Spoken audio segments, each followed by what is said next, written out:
स्वयं ददाति शीलान्तिकम्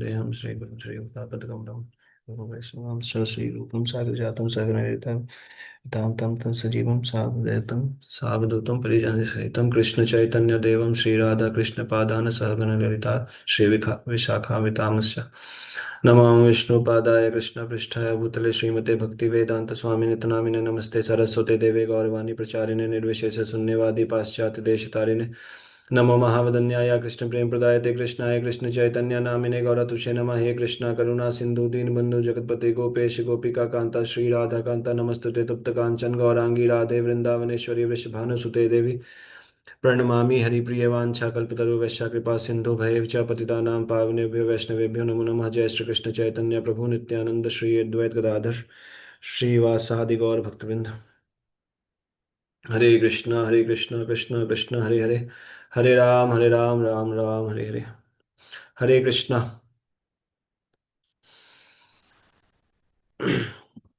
last class में हरि गोपाल रोज लगभग समरी सारा बता दिए थे, लेकिन फिर भी हम लोग पढ़ेंगे। लेकिन उससे पहले हम लोग आज श्लोक का उच्चारण अच्छे से करेंगे। श्लोक का उच्चारण करने से अर्थ जो श्लोक का है वो ज्यादा अच्छे से समझ में आएगा। एकदम ध्यान से जब आप उच्चारण करेंगे तो फिर आप उसको जब बाद में पढ़ेंगे तो उसको बहुत अच्छे से आप समझ पाएंगे। तो इसलिए हम लोग आज श्लोक का उच्चारण अच्छे से करेंगे। तो जो भी लोग जुड़े हैं वो जहां भी हैं म्यूट करके, कोई एक लोग अनम्यूट करके, नहीं, जिसको भी इच्छा हो वो अनम्यूट करके भी बता सकता है, बोल सकता है।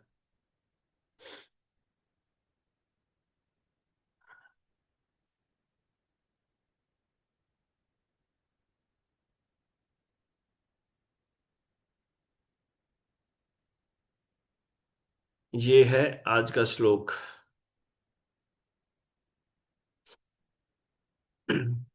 दिख रहा है सबको? तो इसको कैसे तोड़ के पढ़ते हैं पहले। आज इस पे थोड़ा मेहनत करके हम थोड़ा संधि विच्छेद की तरह थोड़ा लिख दिए कि आप लोग को समझ में आए कि कैसे पढ़ना है इसको।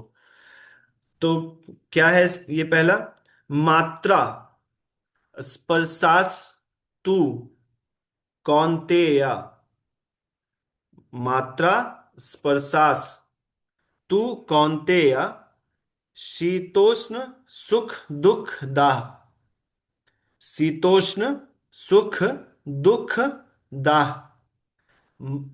उसके बाद है आगमा पाइनो नित्या। आगमा पाइनो नित्या तांस तितिक्षस्व भारत। आगमा अपाइनो नित्या तांस तितिक्षस्व भारत। तो कैसे पढ़ेंगे इसको। मात्रा स्पर्शास्तु कौन्तेय शीतोष्ण सुख दुखदा। आगमापायिनो नित्या तां स्थितिक्षस्व भारत। मात्रा स्पर्शास्तु कौन्तेय शीतोष्ण सुख दुखदा। आगमापायिनो नित्या तां स्थितिक्षस्व भारत। मात्रा स्पर्शास्तु कौन्तेय शी मात्रा स्पर्शास्तु को कौन्तेय शीतोष्ण सुख दुखदा। शीतोष्ण सुख दुःखदा शीतोष्ण सुख दुखदा। दुःखदा।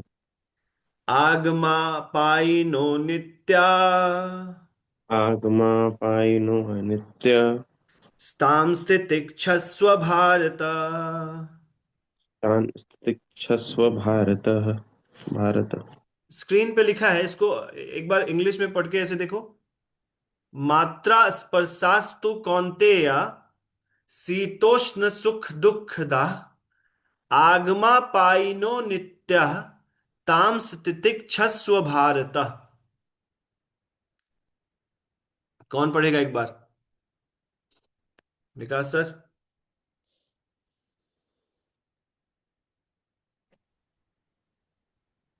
जरूर। पढ़िए इसको एक बार। मात्रा स्पर्शार्षु कौन्तेय शीतोष्ण सुख दुःखदा आगमापायिनो नित्यास कान्तिस्तस्व भारत। यस। मात्रा स्पर्शास्तु कौन्तेया, तो इसमें तीन वर्ड है।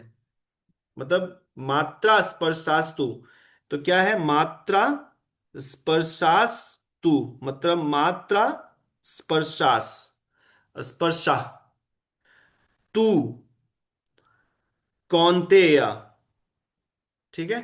चौथा वर्ड, शीत, उष्ण, सुख, दुख और दाह। ठीक है। शीत उष्ण मतलब सर्दी गर्मी, सुख दुख, सुख और दुख, दाह देती है। क्या देती है?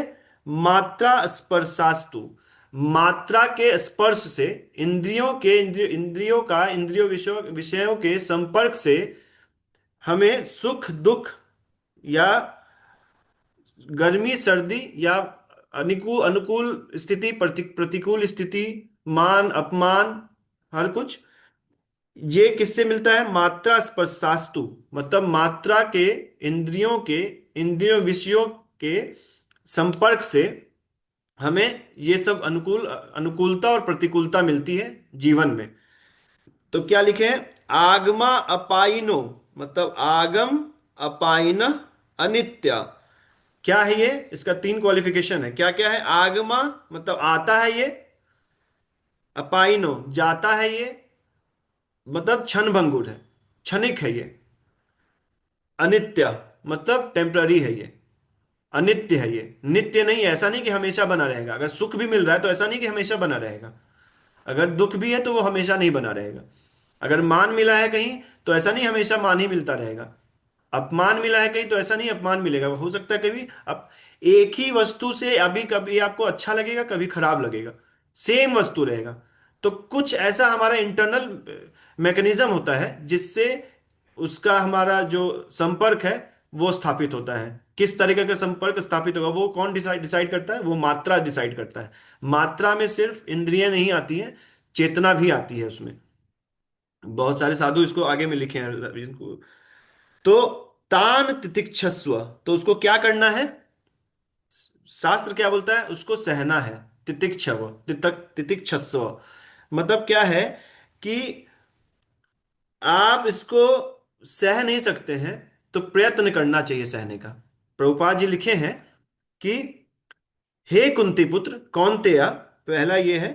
अन्वय देखिए क्या है, कुछ लोग नए जुड़े हैं तो उनको बता दें कि संस्कृत जो वर्ड्स होता है, जो हम लोग श्लोक पढ़ते हैं, उसको ऐसे पढ़ना है जैसे कि ऊंचे स्वर में और धीरे।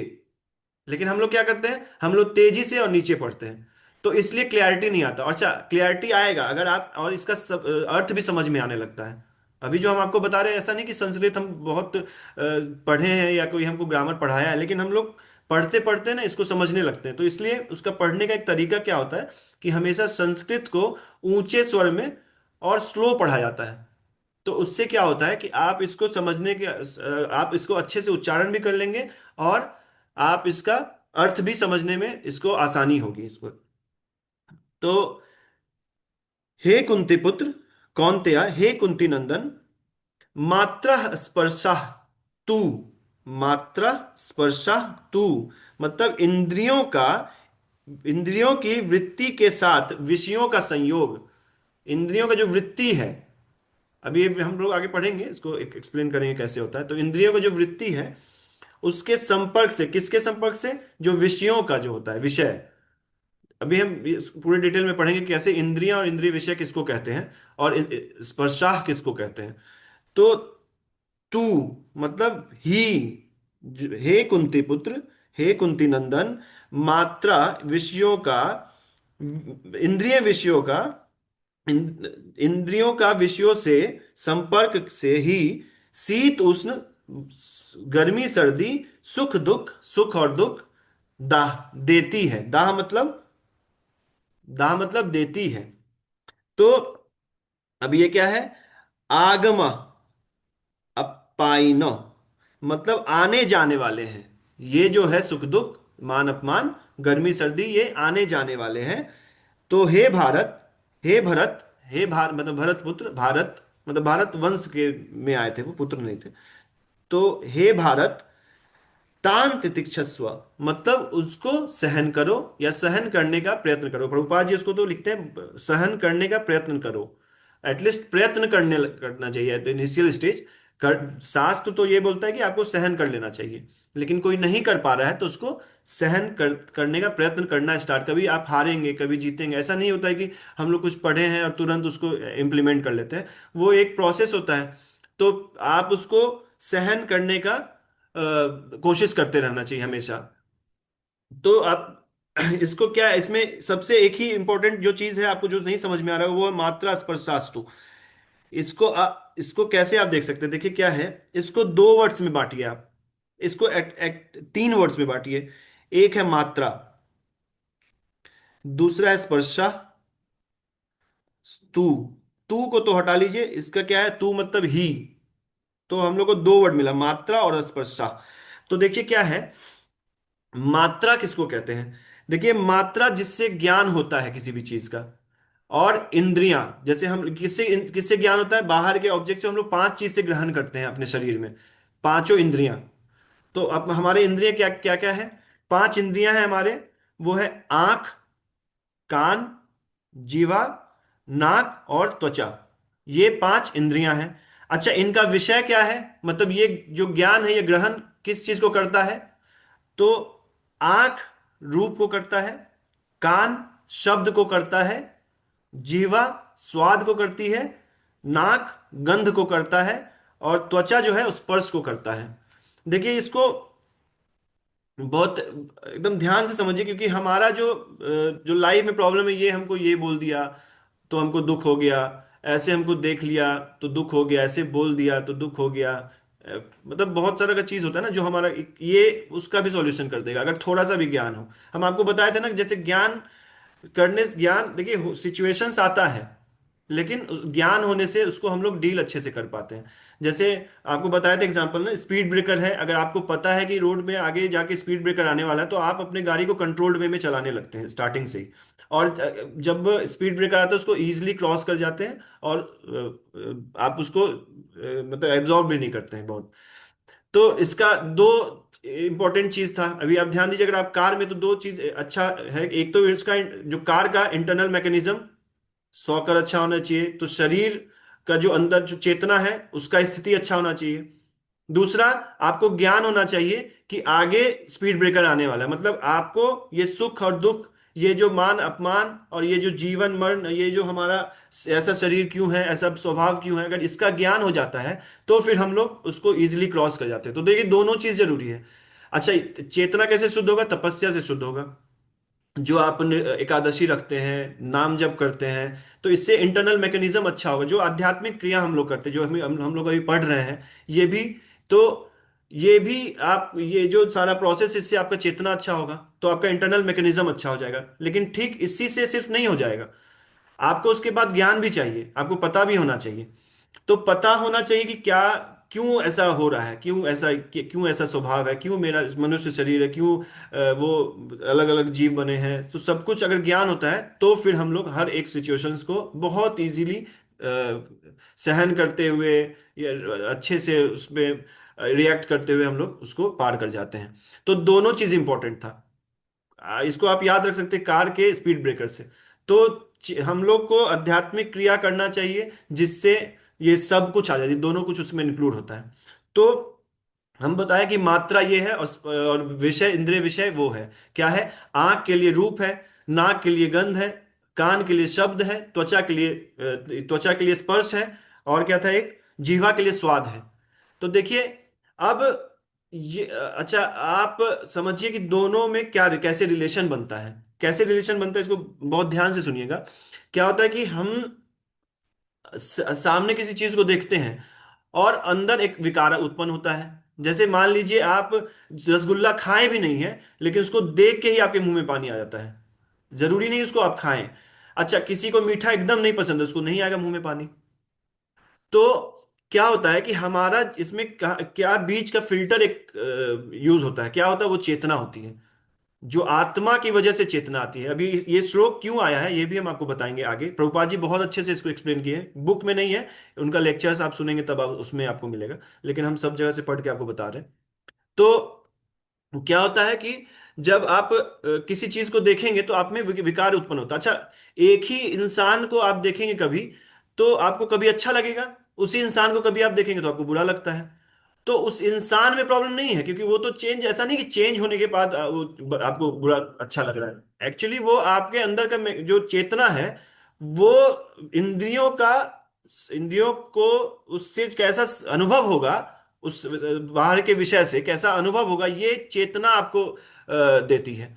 इसलिए हम लोग बार बार हमेशा ये बोलते हैं कि अपने चेतना को शुद्ध करना चाहिए। एक्चुअली फिल्ट कुछ भी साफ भी है, अगर कोई अच्छा भी व्यक्ति है लेकिन आपका मूड एकदम खराब है, और आपके अंदर काम क्रोध लोभ ईर्ष्या मत मत्सर कुछ सबकी तरह आप इससे आप ओतप्रोत हैं, तो आपको वो इंसान भी अच्छा नहीं लगेगा।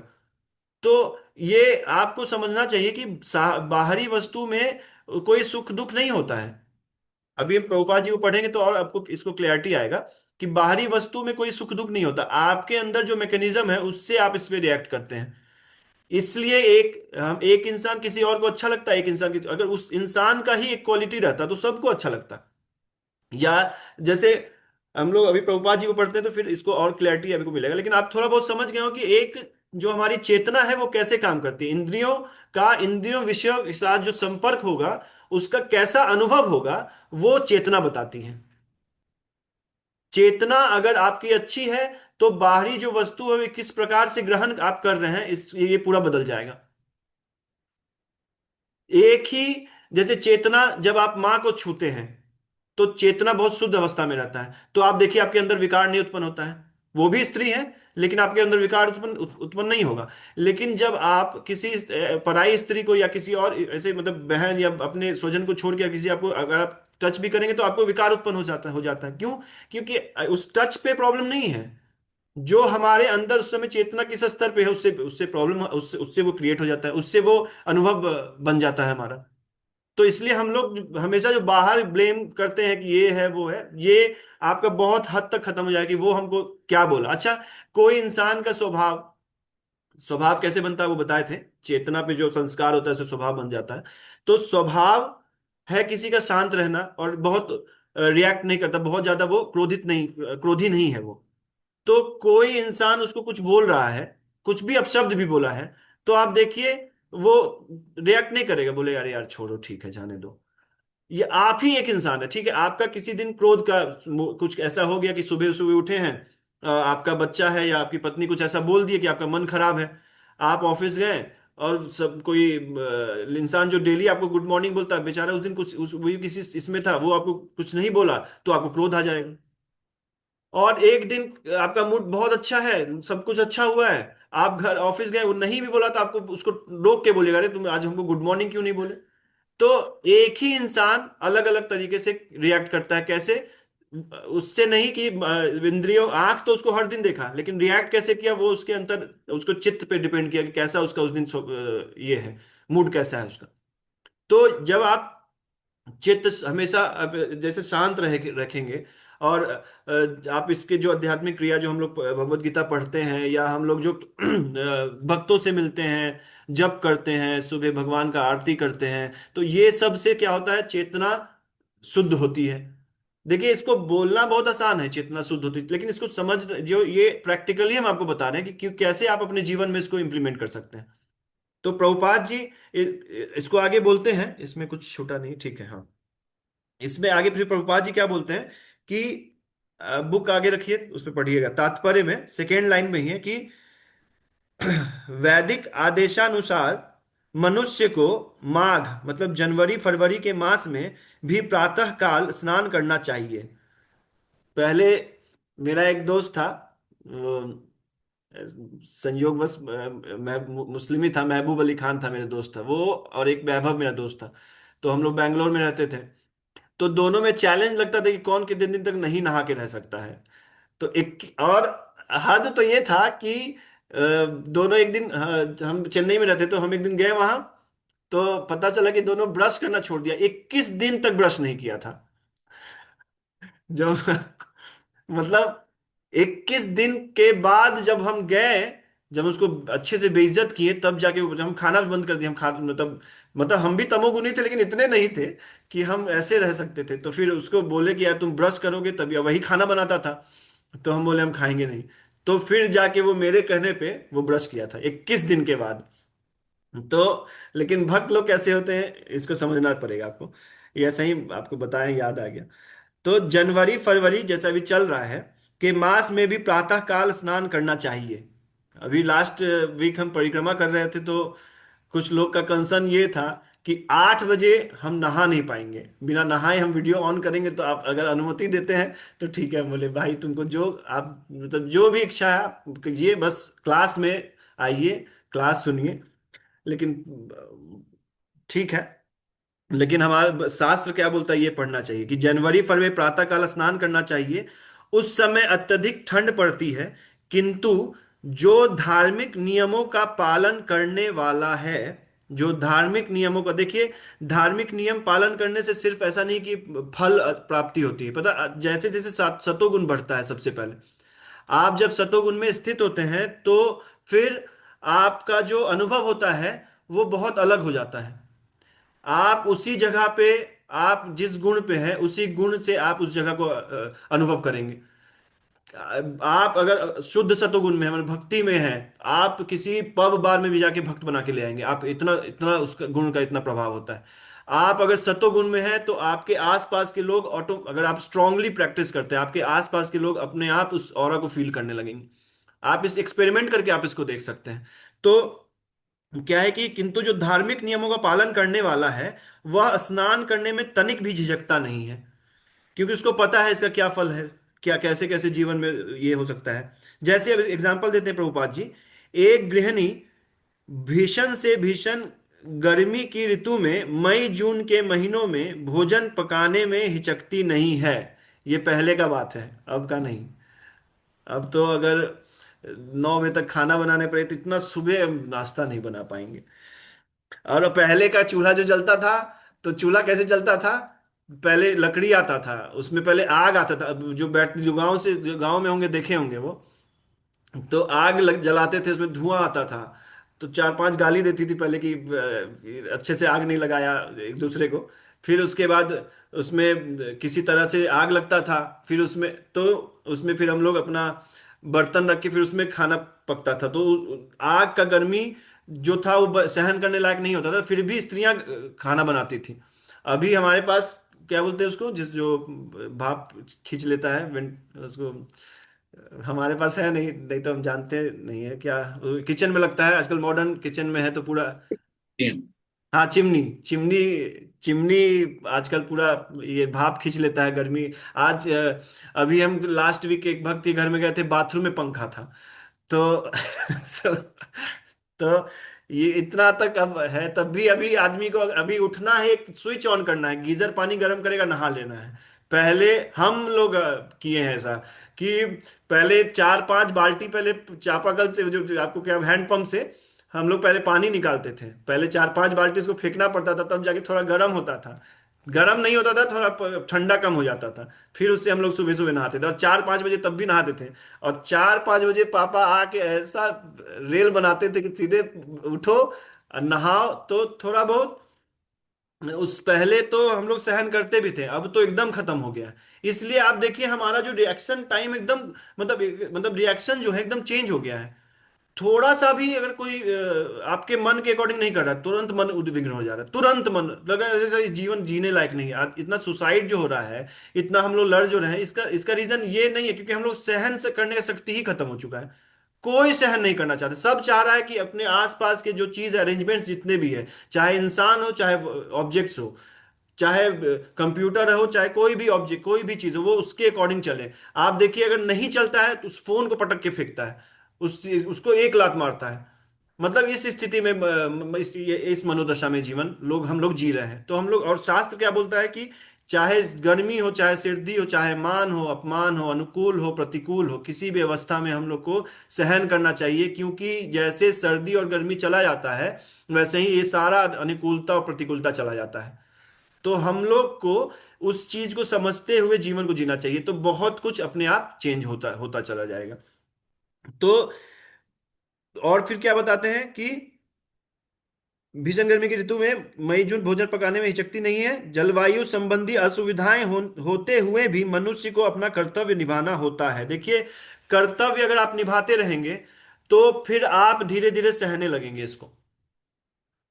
समझ रहे, धीरे धीरे आप जब इसको अगर आप कर्तव्य निभाते चलेंगे, आप अगर उसको सहते रहे, सॉरी, अगर किसी चीज को अगर करना है, आप अगर उसको सहते हुए करते रहेंगे, जैसे अगर सुबह नहाना है, तो पता है सबको दुख होता है, सुबह उठने में कष्ट होता है, नहाने में सबको होता है, लेकिन अगर थोड़ा थोड़ा सहते रहेंगे ना, आप देखिएगा आपका जो सहने का क्षमता है वो बढ़ता चला जाएगा धीरे धीरे धीरे धीरे। इसीलिए कभी कभी लोग को, हम लोग को देख के आश्चर्य होता है कि यार कैसे तुम सुबह 3 बजे नहा लेते हो, कैसे 2 बजे नहा उठ जाता है, कैसे तुम।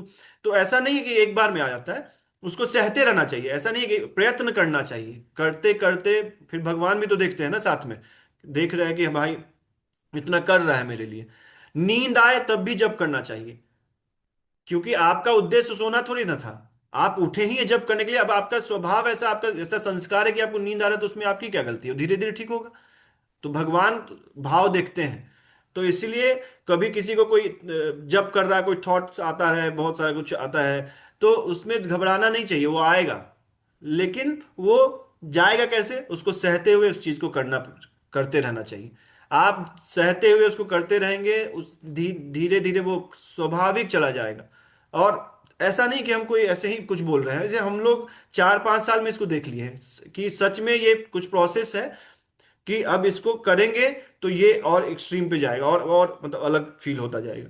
तो ये हम लोग आप बहुत इनिशियल स्टेज पे, बहुत प्रारंभिक समय में ही आप इसको अनुभव कर लेंगे इसको।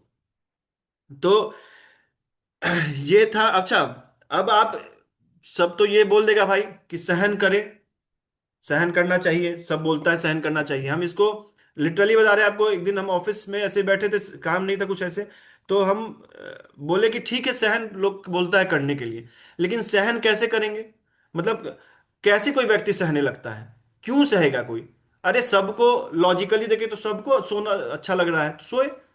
सबको पता है कि भाई सुबह नहीं नहाने, 8 बजे धूप हो गया उस समय नहा लेंगे, इसमें क्या है, नहाना ही तो है, नहाने से बस अच्छा दिखना है, तो क्यों नहीं हम 8 बजे नहाएंगे, अभी तो कहीं जाना नहीं है, तो हम सोए रहेंगे 9 बजे तक। ये हो सकता है ना क्वेश्चन कि क्यों हम लोग मतलब ऐसे हमारा जो स्थिति आता है इसमें कैसे हम समभाव हो के, मतलब एक ही इक्वी इक्वी एनिमिटी, एक वर्ड होता है इक्वी एनिमिटी, सेम माइंड। अगर सुख हो तब भी, मतलब दुख हो तब भी, मान अपमान, मतलब अनुकूलता में भी और प्रतिकूलता में भी कैसे हम लोग सम रह सकते हैं। ये हम अपना एनालिसिस बता रहे हैं, हो सकता है गलत हो, लेकिन हम शास्त्र से, मतलब जहां तक अभी पढ़े हैं और उसको हम रिलेट करके ऐसे हम पढ़ाएं इसको। हम अभी बताएंगे कैसे जो हम पहले पढ़े थे उसको कैसे इसे रिलेट कर सकते हैं। अभी आज इसको मैस्लोज थ्योरी ऑफ नीड्स से हम अभी रिलेट करेंगे इसको, कैसे हम लोग उसको कर सकते हैं। ये कहीं नहीं है, हम अब सच में हम इसको बैठे जैसे चिंतन बना, कुछ सोचे कि कैसे ये हो सकता है, तो फिर हम इसको ऑब्जर्व करते हुए इसको समझे हैं। तो आप भी इसमें कुछ इनपुट डालना चाहते हो डाल सकते हैं। तो हम लिखे कि किस स्थिति में आदमी सहता है। देखिए, इसमें एक स्थिति ये है कि आपका किसी चीज से आसक्ति हो। जैसे आप आसक्ति छोड़, बहुत दूर का बात है, जैसे अब लड़कियां जो होती हैं आजकल देखते हैं, वो हील्स में उसको दिक्कत होता है चलने के लिए, लेकिन क्योंकि उनको अच्छे दिखने से आसक्ति, अपने रूप से आसक्ति है कि हमको लोग अच्छा बोले, आप देखिए उसको सह लेती है। अभी आप देखिए कि जो लड़के हैं उसको कोट और कुछ बहुत तरह का चीज ऐसा पहनते हैं, वो अनकंफर्टेबल रहते हैं। अगर अनकंफर्टेबल नहीं रहते तो घर पहुंचते उसको फेंकते हैं निकाल के। सिर्फ और सिर्फ अपने रूप से आसक्ति, मतलब हमको अच्छा दिखना है, उस भाव से आसक्ति रहता है कि यार हमको अच्छा दिखना चाहिए, इसलिए वो सहते हैं, कंफर्ट के लिए नहीं पहनते हैं वो। अभी आप, हम लोग जब कॉलेज गए थे, हम लोग को आसक्ति था किससे, कि हमको लोग पहचाने, हमको लोग बोले कि हाँ इससे मतलब ये हीरो टाइप है। तो 4 आदमी सिगरेट पीता था तो लोग जानबूझ के बिना मन के सिगरेट पीते थे। तो देखिए, आसक्ति से आदमी हर कुछ कर सकता है, करता है। तो अभी हम लोग परिवार में भी, इसीलिए हम लोग अपने जीवन में भी देख रहे हैं कि किसी एक छोटे चीज से आसक्ति तो हम लोग सह लेते हैं, यही आसक्ति अगर भगवान से हो जाए तो सुबह 2 बजे उठना क्या प्रॉब्लम है उसमें?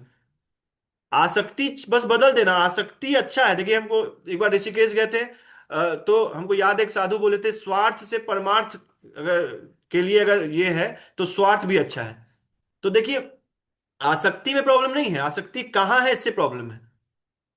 तो हम ये पहला ऑब्जर्वेशन मेरा ये था कि आसक्ति होता है, अभी सिर्फ इससे आसक्ति नहीं है। अभी आप देखिए कोई आदमी को अपने करियर से आसक्ति होता है, तो अभी क्या करेगा वो कॉलेज जाता है। चेन्नई गए हम, आप बता रहे हैं हम कितनी बार ऐसा हुआ कि मेस में उल्टी किए हैं खाने का महक से, इतना गंदा महकता था साउथ का वहां पे, चेन्नई का मेस का जो खाना होता, लेकिन फिर भी क्या था कि हमको पता था कि यार थोड़ा सा भी सह लेंगे तो आगे जाके पैसा मिलेगा, नौकरी मिलेगा, तो हम लोग सह लेते थे। यही अगर सहना भगवान के लिए हो जाए तो आपको चाहिए प्रॉपर फिक्सिंग लाइफ का, लोग कुछ नहीं बोले, पत्नी एकदम आपको हेल्प करते रहे, पिता आपको एकदम अच्छे से बताता रहे, और सब लोग खुश रहे, तब हम भक्ति करेंगे। ये सारा जो नियम है वो भक्ति के लिए होता है, बाकी सब में हम लोग सहते हैं क्यों? क्योंकि भोग उद्देश्य है।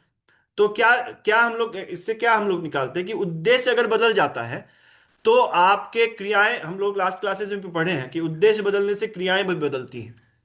अगर आप अपने उद्देश्य को बदल देंगे, देखिए इसके लिए बहुत ये नहीं करना है कि आपको कुछ भी लाइफ में कुछ चेंजेस करना है, हम बता रहे हैं ना, बस अपने भाव को बदलना है। और अच्छा, उद्देश्य कैसे बदलेगा? जब आपको प्रायोजन बोध हो जाएगा, आपको पता हो जाएगा कि मनुष्य शरीर क्यों मिला है, क्यों हम ये कर रहे हैं, कैसा मतलब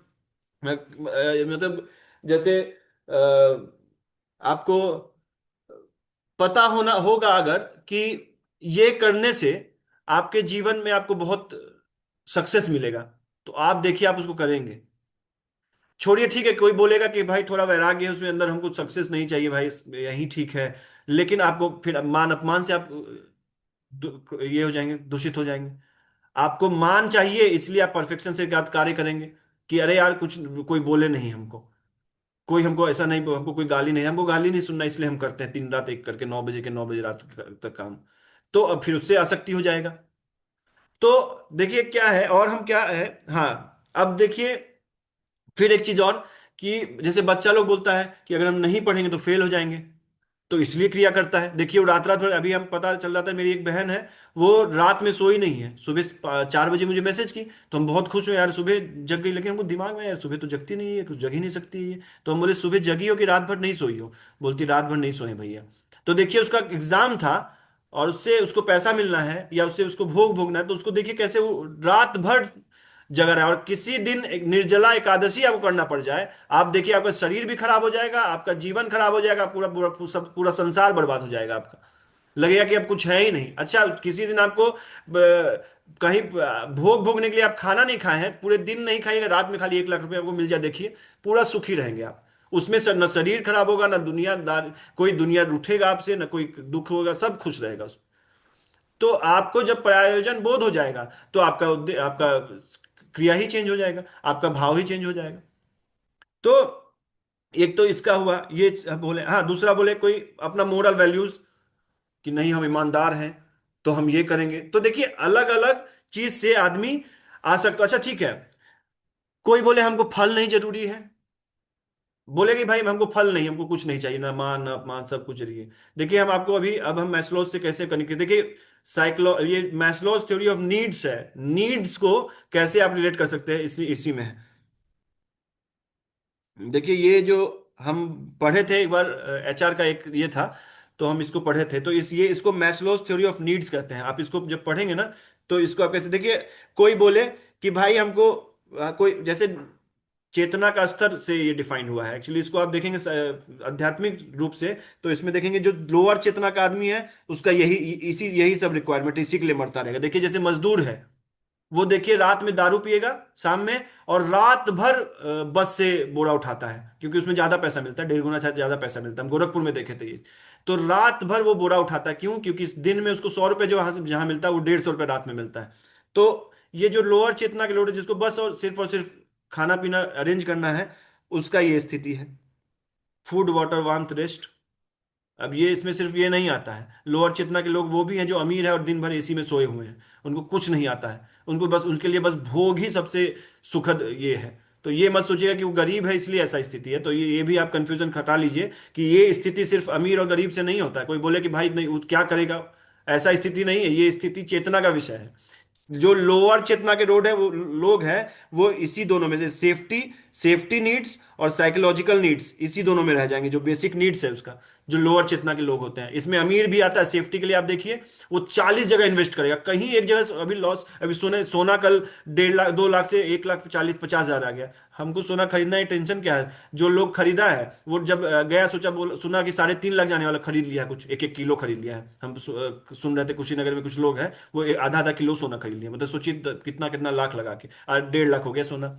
अब वो जीवन जी पाएंगे? तो ये स्थिति सिर्फ अमीरी गरीबी से नहीं आता, ये स्थिति आदमी के साइकोलॉजिकल बुद्धि, साइकोलॉजिकल जो नीड्स है उसका और सेफ्टी नीड्स है, इससे आता है, इससे उसका क्रिया चेंज हो गया। तो जो इस अवस्था में बेसिक नीड्स में ही है, वो जीवन भर ऐसे ही मरते रहेंगे। उसको देखिए भक्ति इससे भी ऊंचा चीज, हम आपको ले चलेंगे वहां तक।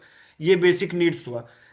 अब देखिए साइकोलॉजिकल नीड्स, कोई ये स्थिति में नहीं है जिसको अच्छे से मिल रहा है तो उसको इसका वैल्यू समझ में नहीं आता है, तो वो बोलेगा भाई हमको ये सब नहीं, हमको मेहनत नहीं करना, हमको वो क्या क्या ये सलाद खाया, ग्रीन सैलेड जिसको बोलते हैं, वो तरह तरह का चीज जो है, आपको खीरा खा के रहेगा, मतलब वैसा चीज, तो उसको क्या चाहिए, उसको अपना प्रेस्टीज से आसक्ति है, वो अपने एकम्प्लिशमेंट कि हम किए इसके लिए, मतलब अहंकार से आ सकती है उसको कि हम किए। फिर क्या है, अपना रिलेशनशिप, अपने पति पत्नी बच्चा, अपने आप को पहले वो उसका जिम्मेदारी मान मान लिया कि मेरा जिम्मेदारी है, इसको खिलाएंगे हम, इसको हम पाल रहे हैं, इसको हम पोस रहे हैं, इसलिए उसके लिए आदमी, तो इसके लिए भी सहता है आदमी। तो बेसिक नीड्स के लिए सहा, थोड़ा चेतना उठा तो साइकोलॉजिकल नीड्स के लिए सहा। इससे भी जब अगर चेतना उठ जाता है, ये सब कुछ अब स्वाभाविक ढंग से होता है, तो आदमी आदमी फंस जाता है सेल्फ फुलफिलमेंट नीड से, जिसमें उसका जो पोटेंशियल होता है, जैसे साइंटिस्ट है, वो क्या करेंगे, उनको कुछ नहीं करना है, मुर्गा पहले आया कि अंडा पहले आया ये ढूंढ रहे हैं। अब उनको इसको ढूंढ के कहीं कुछ निकालना हो, अभी ये है, रिसर्च है कि पता चला है, पता पता लगाया साइंटिस्ट कि मुर्गा पहले आया कि अंडा पहले आया, तो पता चला कि मुर्गा पहले आया है, क्योंकि अंडा में जो सेल का जो कवरिंग होता है, वो सिर्फ और सिर्फ मुर्गा में पाया जाता है, जो भी उसका इंग्रेडिएंट, जो भी मटेरियल होता है जिससे बना हुआ है, तो वो सिर्फ मुर्गा में पाया, तो फाइनल कर लिया, तो इससे क्या मिला उसको, उसको सेल्फ एक्चुअलाइजेशन मिल जाता है, उसको 4 जगह नोबेल प्राइज मिल जाएगा, ये मिल जाएगा, तो इससे बढ़ा तो यहां आया, इससे बढ़ा तो यहां आया। हम लोग का क्या उद्देश्य होना चाहिए, भगवत प्राप्ति, ये वो इससे भी ऊपर है। तो ये प्रायोजन कैसे आता है, जब भक्तों के संग में रहेंगे, शास्त्र पढ़ेंगे और ऐसे ही आध्यात्मिक क्रिया करते रहेंगे, तो अपने आप ये सब चीज आपको तुच्छ लगने लगेगा कि क्या करना है इसको करके, हर चीज का क्वेश्चन करेंगे कि क्या होगा इससे, क्या मतलब, समझ रहे हैं? ये कैसे आएगा, जब आपके पास ज्ञान होगा तभी तो आएगा, या जब आप संग करेंगे, ऐसे भक्तों को देखेंगे कि किस स्तर पे वो जी रहे हैं, जब शास्त्र पढ़ेंगे, अलग अलग भक्त का कथा पढ़ेंगे, भक्तमाल पढ़ेंगे, तो आपको समझ, तब आप रिलेट कर पाएंगे कि कैसे लोग 100 करोड़ नाम जप किए दिन भर बिना खाए पिए। हरिदास ठाकुर जी सोते नहीं थे, कभी कभी सोते ही नहीं थे, कभी कभी आधा घंटा के लिए सोते थे, क्यों? क्योंकि दिन भर नाम जप करते थे। तो अब तब आपको ये कॉन्सेप्ट समझ में आएगा क्यों ऐसे जी रहे थे वो। नहीं तो आप इसी तीन में आदमी फंस के रह जाता है कि यही तीन जो चीज है हमारा, या तो बेसिक नीड्स, किसी का स्तर ज्यादा हुआ तो साइकोलॉजिकल नीड्स में फंसता है, और किसी का स्तर ज्यादा हुआ तो सेल्फ फुलफिलमेंट नीड्स में फंस जाता है। तो ये हम अपना मतलब एनालिसिस हम बताएं कि हमको ऐसा लगा है ऐसा, और ये ऐसा नहीं कि हम बता रहे हैं, शास्त्र बताता है, प्रभुपाद जी भी यही बताएंगे, हम जब पढ़े आगे तो हम इसको रिलेट किए कि हाँ प्रभुपाद जी यही बताए, प्रभुपाद जी धीरे धीरे धीरे ब्रह्म स्तर से लेके फिर भक्ति तक उसको ले गए हैं। तो हम तो यहाँ से आपको उठा के शुद्ध सतोगुण में ले गए हैं बस, अभी प्रभुपाद जी उसको उठा के और ऊपर तक ले जाएंगे, कॉन्सेप्ट हम लोग पढ़ेंगे जब इसको। अभी देखिए, इससे इसको पढ़ने से पहले हमको एक चीज और, आप अब हम लोग यहां तक रिलेट कर सकते हैं पहले, कि देखिए ये श्लोक हमारा खत्म हो गया, लेकिन अब जो पार्ट है वो इंपॉर्टेंट है कि कैसे यहां तक हम लोग पहुंचे हैं। अर्जुन युद्ध भूमि में था, युद्ध भूमि में उसको शोक हो गया, लगा कि क्या करे क्या नहीं, तो भगवान के पास गया, वो भगवान से बोला कि भाई आप बताइए, शिष्यस्ते हम साधि माम त्वाम प्रपन्नम, आप मेरे शिष्य, हम आपके शिष्य हैं, आप मेरे गुरु हैं, आप हमको बताइए, यत श्रेयस्या निश्चितम ब्रूहि तन्मे, जो मेरे लिए श्रेष्ठ है वो मुझे आप बताइए क्या करना है। तो भगवान फिर प्रवचन स्टार्ट किए 2.11 से। 2.11 से लेके 2.30 तक वो सिर्फ और सिर्फ आत्मा के बारे में, आत्मा और शरीर के भेद के बारे में बताए हैं। अ, क्यों बताए हैं ये भी हम पढ़ेंगे अभी, और है 10-15 मिनट और लेंगे अभी।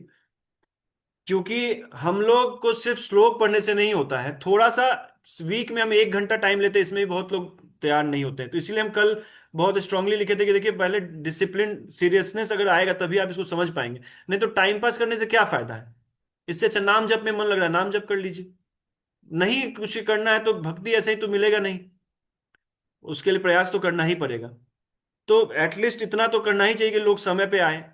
और नहीं आएंगे तो कोई बात नहीं है, आप अपने हिसाब से देख लीजिए क्या जीवन में करना है, क्योंकि आज अभी तो हम मिले हैं, इससे पहले भी तो आप जीवन जी ही रहे थे। तो फिर आप अपने हिसाब से जी लीजिए, जी सकते हैं। फिर मेरे पास अगर आप हमसे कुछ पूछेंगे तो हम फिर बता देंगे, यही कर सकते, क्योंकि हमको बहुत बुरा लगता है कोई लोग 8:35 में आएंगे, उससे आप सीख क्या लेंगे, उससे आप कुछ समझेंगे तो है नहीं। तो इससे अच्छा है ना कि आप अपना बैठ के नाम, ये सो रहे हैं तो सोते रहे। जैसे कुछ लोग अभी कल ही प्रॉमिस किए कि हम प्रभु जी 8 बजे आएंगे, वीडियो ऑन करेंगे, नहा के बैठेंगे, और हम लिख के देना वो अभी तक सो रहे हैं। तो अब उनका जैसा करना है उनको क्या क्या किया जा सकता है। तो इसीलिए हम कल बोले कि आप एकदम स्वेच्छा से, इस दास का विनम्र निवेदन है कि आप अपने हिसाब से जीवन जी लीजिए। आपको अगर छोड़ना है ग्रुप को तो आप बिल्कुल छोड़ सकते हैं, एकदम ऐसा ही स्वभाव आपका मेरे मेरा रहेगा आपके प्रति। अगर नहीं, अगर बदल गया तो फिर हम शास्त्र क्या पढ़े, फिर बदलेगा नहीं, हम ऐसे ही प्रेम करेंगे आपको। लेकिन क्या इसमें टाइम पास फालतू मैसेज भी आता होगा आपको, बार बार क्लिक होता होगा उसमें, कुछ लोग को मैसेज करने के बाद फिर फोन करना पड़ता है, पढ़े? तो बोलता नहीं प्रभु जी अभी पढ़ने जा रहे हैं, हमने तो सीन क्यों किए थे। तो कुछ लोग ऐसे हैंडेड फोल्ड भेजते हैं, तो हम बोले पहले पढ़ लो। हैंडेड फोल्ड तो हम समझ गए आप बहुत इज्जत कर रहे हैं मेरा, लेकिन पहले पढ़ तो लीजिए। तो अर्जुन का शोक था, शोक के बाद भगवान से वो बोले कि क्या करना है क्या नहीं। तो भगवान फिर 11 से 30 में वो शरीर और आत्मा का भेद बताएं कि क्या भेद है दोनों का। तो फिर अर्जुन से पूछे कि प्रेम प्रीति का वस्तु क्या है इसमें, शरीर है ये आत्मा? भगवान बोले अर्जुन से, पूछे आचार्य ऐसा बताते हैं। तो अर्जुन बोला कि भाई आत्मा है। क्यों? क्योंकि शरीर मरने के बाद भी वहीं रहता है, कॉमन सेंस से शरीर वहीं रहता है, लेकिन फिर भी लोग विलाप करते हैं कि चले गए मुझे छोड़ के। तो आत्मा से ही प्रीति थी। हम आपको बताए थे ये इस श्लोक में जो ऊपर लिखा है 12वां श्लोक, न तो वाहम जातु नासम, न त्वम नेमे जनाधिपा, न चैव न भविष्यामा, सर्वे वै मतः परम। मतलब ये जो अर्जुन लोग हैं सामने तुम्हारे, ये अ, पहले भी थे, आज भी हैं, और आगे भी रहेंगे। न तो हम जातु नासम, मतलब ना ही पहले नाश, पहले मतलब ना ही इनका नाश हुआ होगा ना आगे होगा। ये पहले भी थे, आज भी है, और आगे भी रहेंगे। तो आत्मा के स्तर से ये जो श्लोक है, ये आत्मा के स्तर से बोले। तो बोले ठीक है ये तो रहेंगे, लेकिन इनके साथ जो हम इतने साल रहे हैं, तो इनके शरीर से तो आसक्ति होगा, तो दुख तो होगा ही। तो बोले कि हाँ ठीक है, तो आओ तुमको शरीर के बारे में फिर बताते हैं। तो शरीर के बारे में बताएं कि देहिनो अस्मिन यथा देहे कौमारम यौवनम जरा तथा देहांतरम प्राप्तिर धीरस तत्र न मुह्यते। मतलब देह का जैसे, जैसे देहिनो अस्मिन यथा देह, जैसे कौमार अवस्था से यौवन अवस्था जाती है, और यौवन से जरा जाती है, ऐसा ही जरा से फिर मृत्यु होकर नया शरीर मिल जाता है। तो जैसे यौवन से जब आप कौमार से यौवन में जाते हैं तो आपको बहुत सुख मिलता है। जैसे हम लोग जब बच्चा थे तो बाराती में डांस करते थे, तो हाथ उठता नहीं, लोग धक्का देके बाहर कर देते थे, तो बोलते बड़ा होंगे तो खूब डांस करेंगे हम। तो फिर जब सोचे तो इसका खुशी हुआ, जब बड़ा हुए तो खूब नागिन डांस करते थे हम लोग। उसके बाद लगता था कि ये अब हम, मतलब हम ही लोग सेंटर ऑफ अट्रैक्शन रहते थे किसी भी जगह पे, ऐसे फिर शादी वादी में ऐसे। तो बहुत खुशी हुआ जब यौवन हुए, माँ को बोलते थे कि हमको बाहर नहीं जाने देते, बड़े होंगे तो जाएंगे। तो खुशी हुआ, तो बोलेगा हाँ ठीक है। तो फिर लेकिन यौवनम से जरा आया तो दुख हुआ, तो बोला ठीक है। अभी एक महानुभाव आए हैं 8:50 में, ठीक है। तो अब आप 8:50 से क्या सीख पाएंगे, नाम भी नहीं लिखे जो हम बोले कुछ। तो कौमार से यौवन में जाएंगे तो उनको सुख मिला, यौवन से जरा में जाएंगे तो उनको दुख मिला। मान लीजिए कष्ट होता है ना, जब शरीर बल खत्म होता है आपका, तेज खत्म होता है, लोग कुछ भी नहीं कर पाते तो दुख मिला। बोला ठीक है, लेकिन जब वो मर के फिर से जीवन, नए जीवन में जाएंगे तो फिर उनको सुख मिलता है। जो नया बच्चा आता है तो फिर तो सुख मिलता है। तो ऐसे फिर से प्रसोजन को सुख मिलता, तो ये आप अगर अलग अलग होकर देखेंगे, अनासक्त होके, तो देखिए ये तो चला आ रहा है। तो हर एक इस जैसे ये कौमार से यौवन में आपको सुख मिला, यौवन से इसमें जरा में दुख मिला, और आत्मा इसी प्रकार फिर नया जीवन लेती है, फिर मरती है, फिर तो इसमें बहुत जो धीर पुरुष है, जो लर्नेड मैन है, आपको बता दें धीर का क्या होता है, जो जो प्रारब्ध और संस्कार के प्रभाव को, आपके जीवन के प्रभाव को अगर समझ लेता है, उसी को धीर कहते हैं। ये आपको बताए थे ना कि प्रारब्ध से आपको सिचुएशंस आएगा जीवन का, और संस्कार से आप अपने स्वभाव से रिएक्ट करेंगे, उस सिचुएशन कैसे डील करेंगे वो संस्कार से बनता है। तो जो धीर पुरुष है, धीरज तत्र न मोह्यते, वो बोले कि भाई वो ये नहीं होता है, मोहित नहीं होता है। तो फिर अर्जुन बोला कि अच्छा, तो आत्मा तो है ही, फिर शरीर समझ गए, अच्छा तो मन है कारण इसका क्या, मन के चलते दुख हो रहा है क्या? तो तब भगवान ये श्लोक बोलते हैं कि सिर्फ मन के कारण नहीं हो रहा है अर्जुन, ये इंद्रियों के कारण भी हो रहा है। इंद्रियों के कारण, मन के साथ साथ इंद्रियों के कारण, क्या बोले कि लेकिन मन दुखी, मन ही नहीं, मन ही नहीं, इंद्रियों, इंद्रियां भी दुखी करते हैं। मतलब इंद्रियां का जो अभी इंद्रिया विषय जो हम बोले, मात्रा स्पर्शा, जो ये वर्ड है, ये वर्ड अगर किसी को याद रहे तो ये वर्ड याद रख के आप अपने इसमें रिएक्ट कर सकते हैं कि अब इसके लिए, लेकिन आपको हम बताया ना, प्रैक्टिस और नॉलेज ये साथ में चलना चाहिए आपको। इसीलिए हम किसी को भी बोलते हैं कि कुछ मत करो, आप एकादशी, 16 माला जप और ये क्लास, ये तीनों साथ में बनाए रखो।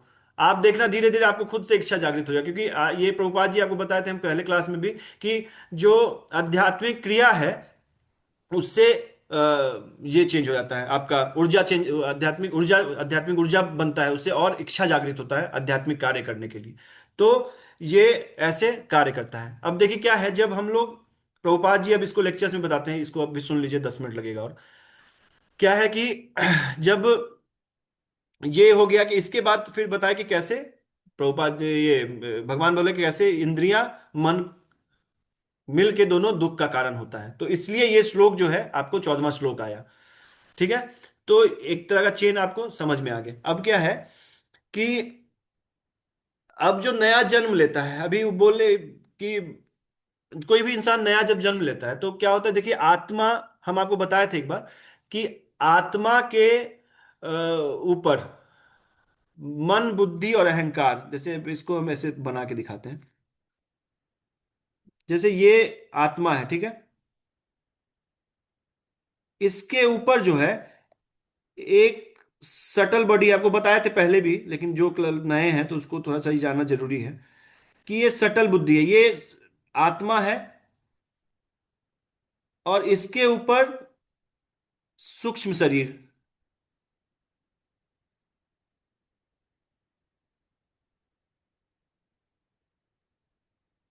ये चढ़ा है। ठीक है, तो आत्मा का जो स्वभाव है वो सतचित आनंद का है, वो हमेशा सतचित आनंद में रहता है। लेकिन उसके ऊपर जो चित्त है, जो मन बुद्धि और अहंकार से जो सूक्ष्म शरीर बना है, मन बुद्धि और अहंकार से एक चित्त बना है आपका।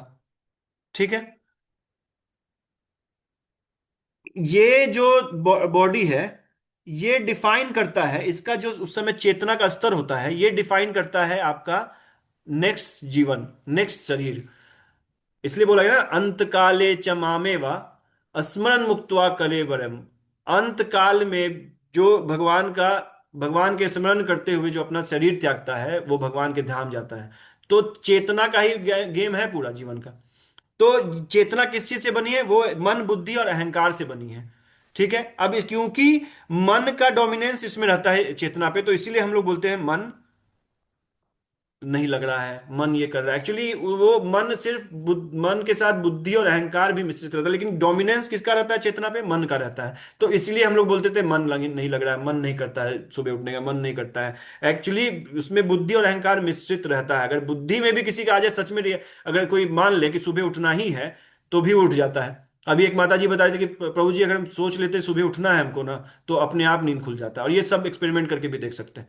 तो क्या ये जो है ना, तो मन भी बन जाएगा आपका, बुद्धि भी बन जाएगा, और अहंकार भी नहीं आएगा कि हम मतलब सोए। मतलब अहंकार बहुत तरह का होता है, इसमें ऐसे डिफाइन नहीं करेंगे आपको, लेकिन हम बता रहे हैं आपको। तो जो मन का जो स्थिति होता है ना, वो आपका अगला जीवन डिसाइड करता है कि क्या मिलेगा। समझ रहे हैं? तो अब देखिए, जैसे अब क्या होता है जब ये आया, अब जैसे मान लीजिए किसी को प्रमोशन चाहिए होता है, तो वो उसका देखिएगा क्या प्रोज है, क्या कॉन्स है।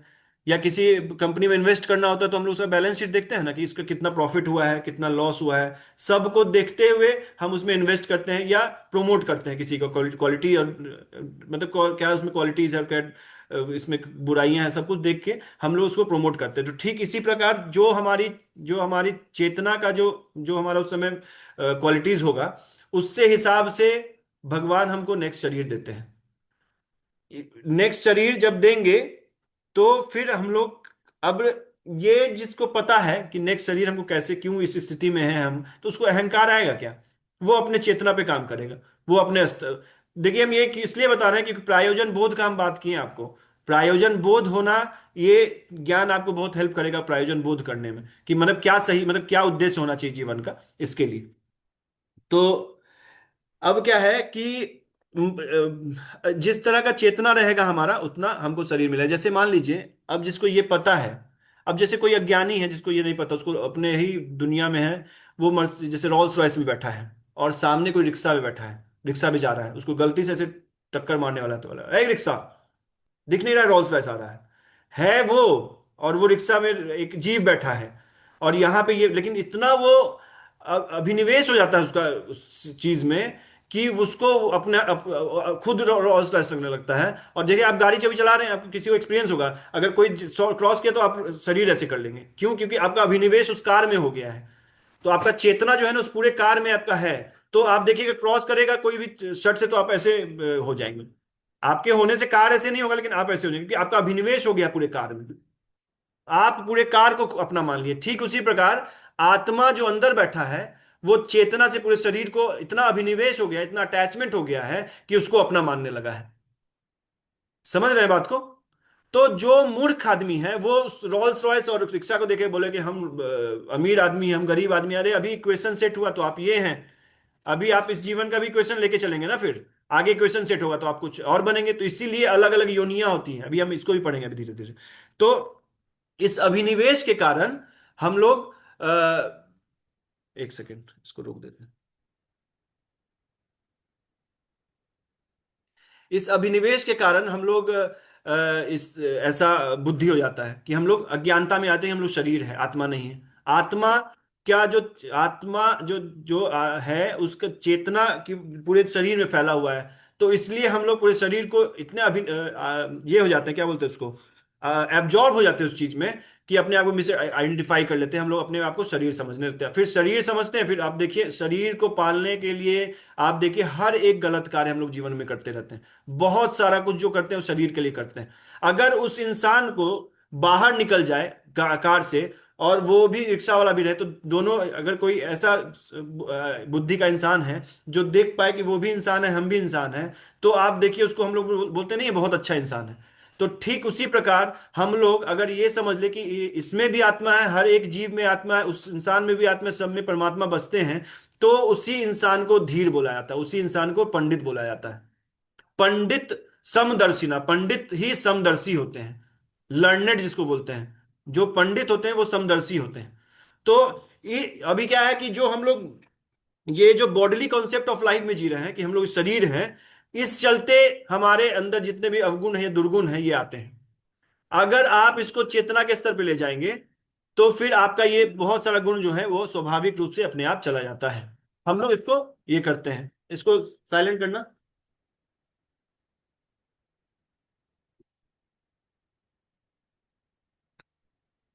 तो जो इस कॉन्सेप्ट ऑफ लाइफ से बाहर निकल जाता है, उसको हम लोग पंडित कहते हैं। पंडित किसको कहते हैं? सब समझ जाता है कि अहम ब्रह्मास्मि, हम पर ब्रह्म है, हम पर ब्रह्म नहीं है, हम एक स्पिरिचुअल सोल है। और हम किसके इंटीग्रल पार्ट हैं? हम भगवान के इंटीग्रल पार्ट हैं। और हम नहीं, हर एक जीव भगवान के इंटीग्रल पार्ट है। उनका इक्वेशन ऐसा सेट हुआ है, जो उस समय उनको कुत्ता का जीवन मिला है, मुर्गी का जीवन मिला है, बकरे का जीवन मिला, जो हम लोग काट काट के खा रहे हैं, वो सब जीवन उस इक्वेशन से मिला है उसको। अभी इक्वेशन उसका बगड़ेगा, आप कुत्ता बनेंगे कि जीवन, और आप वो आपका मालिक बन जाएगा। तो जो इस ज्ञान में भी स्थित रहेगा उसको अहंकार भी नहीं आएगा, और वो ज्ञान में स्थित रहेगा तो उसको बहुत कष्ट और बहुत, जो हमको ये बोल दिया, हमको वो बोल दिया, उसका वो स्थिति है, उसी चेतना में वो अपने शरीर छोड़ेगा, फिर अपना जीवन जिए। क्योंकि आप समझिए, एक करोड़ों जन्मों का, जन्मों से है हम लोग, करोड़ों करोड़ जन्म हुआ है। उस अगर आपके पास 1 करोड़ रुपया है, उसमें 1 पैसा कोई ले लेता है, तो क्या फर्क पड़ जाएगा आपको? 1 पैसा, 1 रुपया भी नहीं, 1 पैसा अगर कोई लेता तो क्या फर्क पड़ जाएगा आपको? आपको समझ में भी नहीं आएगा वो पैसा गया कहाँ। तो अगर मान लीजिए करोड़ों करोड़ों जन्म मिला है, उसमें एक जीवन अगर कोई आप भगवान को दे देंगे तो आपको कोई फर्क पड़ेगा? आपको फर्क पड़ना भी नहीं चाहिए। लेकिन हम लोग उसी में सारा कैलकुलेशन, और पता है वो जो एक जीव 1 पैसा है ना, वो सारा ये जो जन्म मृत्यु का चक्र है ना, इससे बाहर निकाल देगा। तो जो लर्नेड मैन होते हैं वो ये जानते हैं कि अहम ब्रह्म अस्मि, हम एक स्पिरिचुअल सोल है, and I am the integral part of God, मतलब हम भगवान के अंश हैं। और भगवान और मेरा संबंध माता और पिता का है, सॉरी बाप और बेटा का है। भगवान मेरे पिता है, और उनका, उनके लिए कुछ कार्य करना ये मेरा दायित्व है। अब दायित्व समझने के लिए शास्त्र है, साधु संघ है। तो ऐसा संबंध होना चाहिए हम लोगों का भगवान के साथ। जो इस संबंध को समझ जाता है वो पंडित कहलाता है। और इस संबंध को समझने के लिए क्या क्या जरूरी है वो आप अभी पढ़ भी रहे हैं और पढ़ते रहेंगे। और कि जो हम आपको बताएं कि संस्कार और प्रारब्ध के जो प्रभाव को इस जीवन को समझ, जीवन में समझ लेता है, उसी को हम लोग धीर पुरुष कहते हैं। हम लोग पढ़े थे लास्ट क्लास में, धीरज, है ना, धीरज तत्र न मुह्यते, धीर, उसमें डेफिनेशन हम आपको दिए थे धीर किसको कहते हैं। तो उसको अभी देखिए, हम लोग इसको क्यों बता रहे हैं, क्योंकि जैसे इस सोल में, इस शरीर में आत्मा है, और उसका जो चेतना है वो पूरे शरीर में है। आप कभी किधर भी देख रहे हैं, आपके पीछे भी कोई अगर इससे पिंच करता है तो आपको पता चल जाता है। तो जैसे हमारा चेतना इस शरीर तक है, वैसे ही भगवान का चेतना पूरे इस ब्रह्मांड में है। हर एक आदमी, हर एक इंसान जो भी क्रिया कर रहा है वो सब कुछ नोटेड है उसमें। आप ऐसे सोचिए भी मत कि उसमें अननोट कहीं जा रहा है, और आप कहीं आपका पैर काट के ले जा रहा है, आपको पता नहीं चलेगा। ठीक उसी प्रकार हम ये एनालॉजी दे रहे हैं कि आप इससे समझ पाएंगे कि भगवान का चेतना किस स्तर पे होता है। वो हर एक जगह जो भी चीज चल रहा है, ये मत सोचिए बाथरूम में छुप के कुछ कर रहे हैं, बेड के नीचे घुस के करके, नहीं समझ में आएगा। वो हर आप अपने शरीर में, आपको कोई थोड़ा सा पिन भी कहीं भी छोटा सा भी देगा ना, आपको तुरंत एहसास हो जाता है। नहीं करे, आपको साइड से हाथ भी जाता है तो आपको पता चल जाता है। तो भगवान, जब हमारा ये स्थिति, तो भगवान का क्या स्थिति होगा समझ सकते हैं। तो ये जो आप जितना भी ये ब्रह्मांड देख रहे हैं ना, जितना तक आपको समझ में आ रहा है, इससे ऊपर भी है, लेकिन जितना तक आपको समझ में भी आ रहा है, वो हर एक में भगवान की चेतना है। हर तरह से जान रहे कि उनको क्या क्या आप कर रहे हैं, क्या नहीं कर रहे। तो ये नोट जो होता है वो अंत काल में फिर ये होता है। तो इसलिए इस चीज को हम लोग को समझना चाहिए।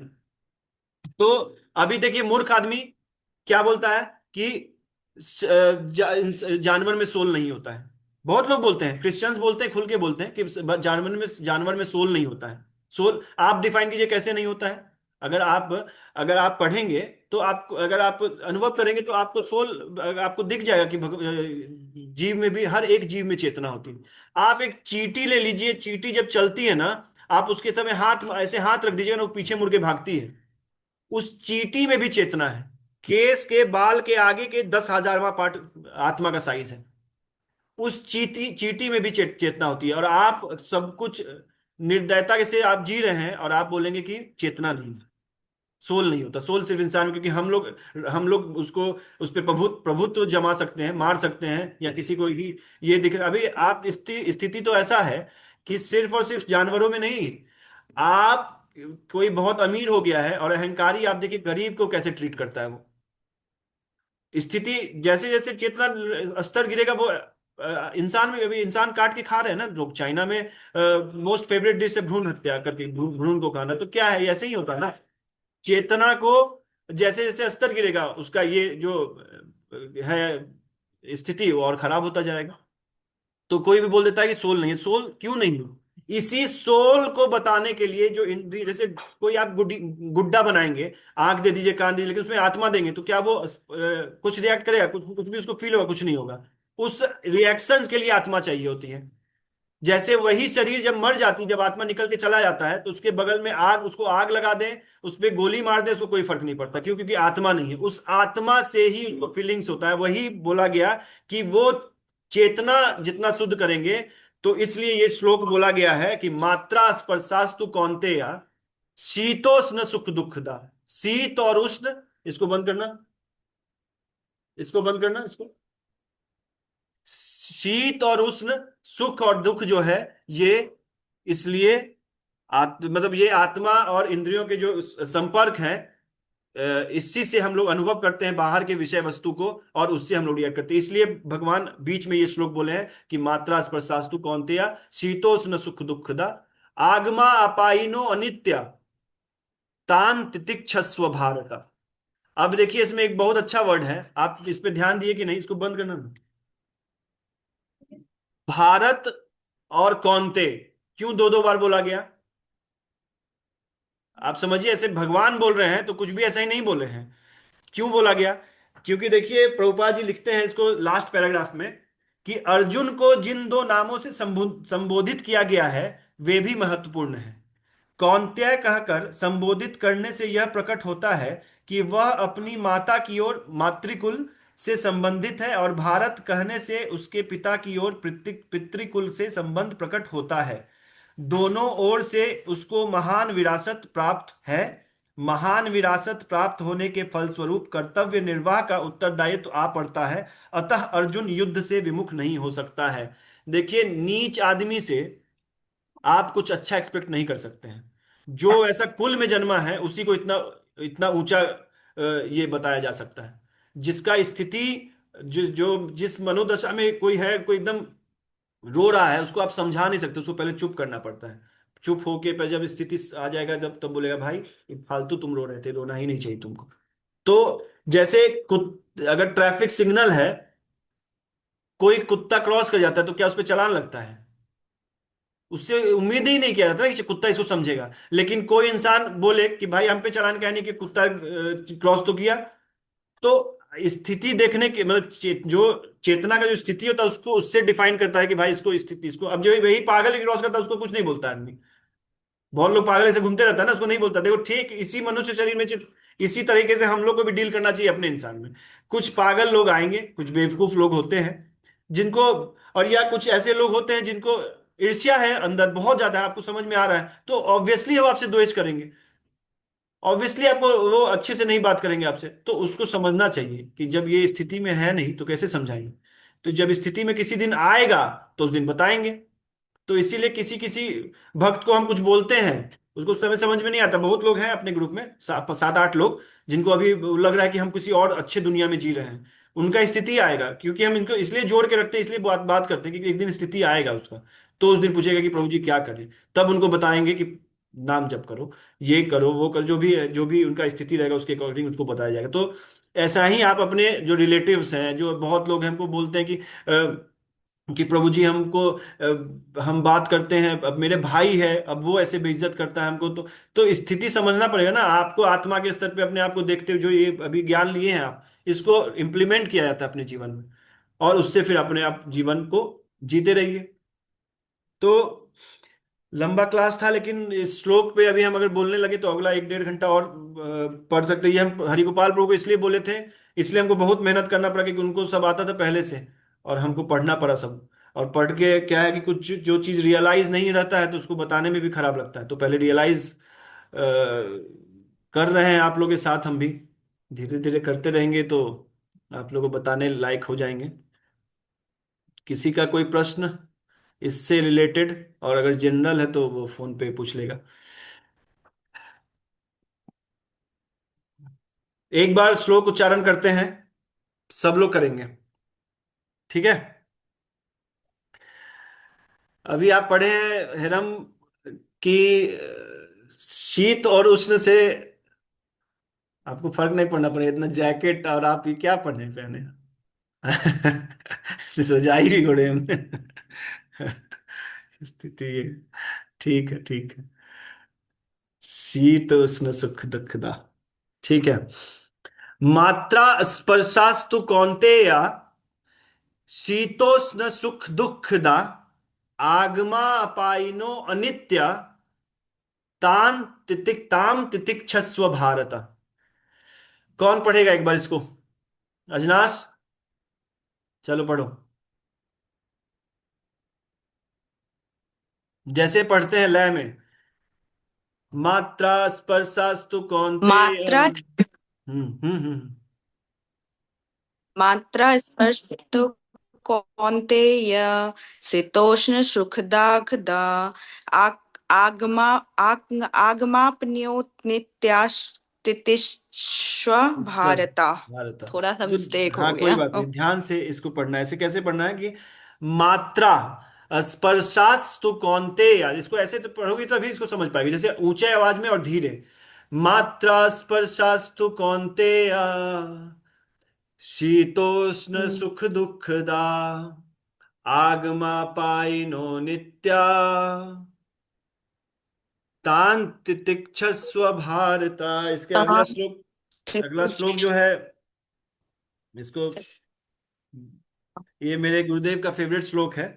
और इस श्लोक का क्या अर्थ है कि हे पुरुष, पुरुष श्रेष्ठ, जो पुरुष सुख तथा दुख में विचलित नहीं होता है और इन दोनों में समभाव रखता है, वह निश्चित रूप से मुक्ति के योग्य है।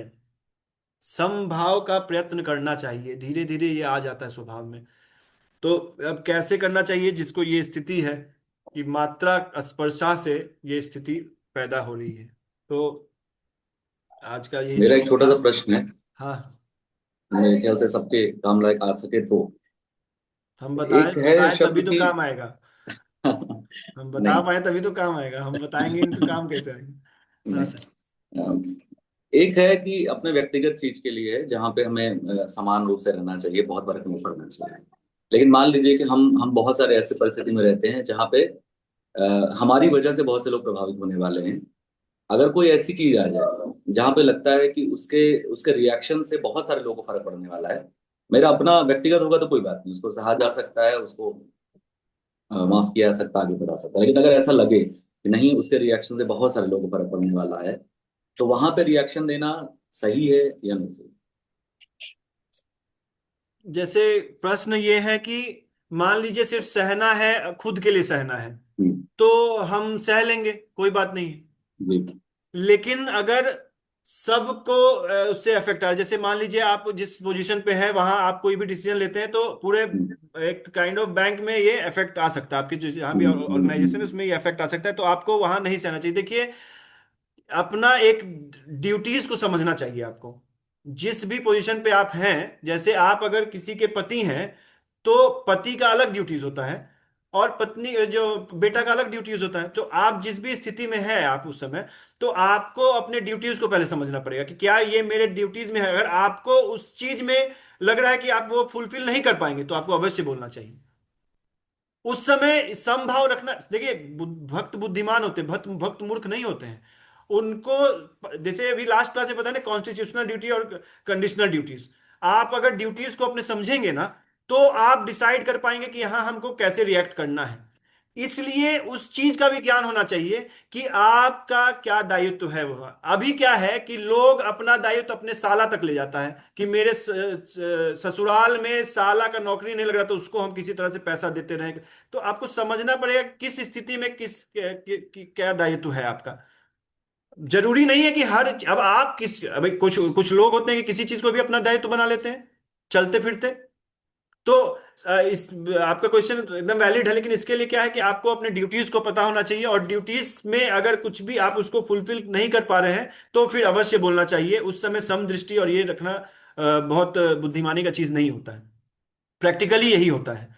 अगर, क्योंकि हम लोग समाज में रहते हैं और हमारा एक कुछ दायित्व है हर जगह।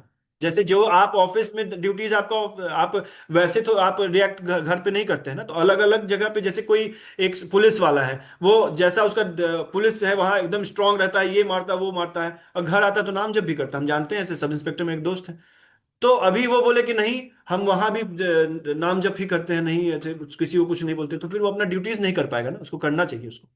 तो बुद्धिमानी बुद्धि भी ददाति बुद्धि योगम तम, ये सब का बुद्धि भगवान दे देते हैं। तो इसलिए करना तो भजन ही चाहिए, बाकी सर कहाँ कैसे डील करना वो सब भगवान दे देते हैं।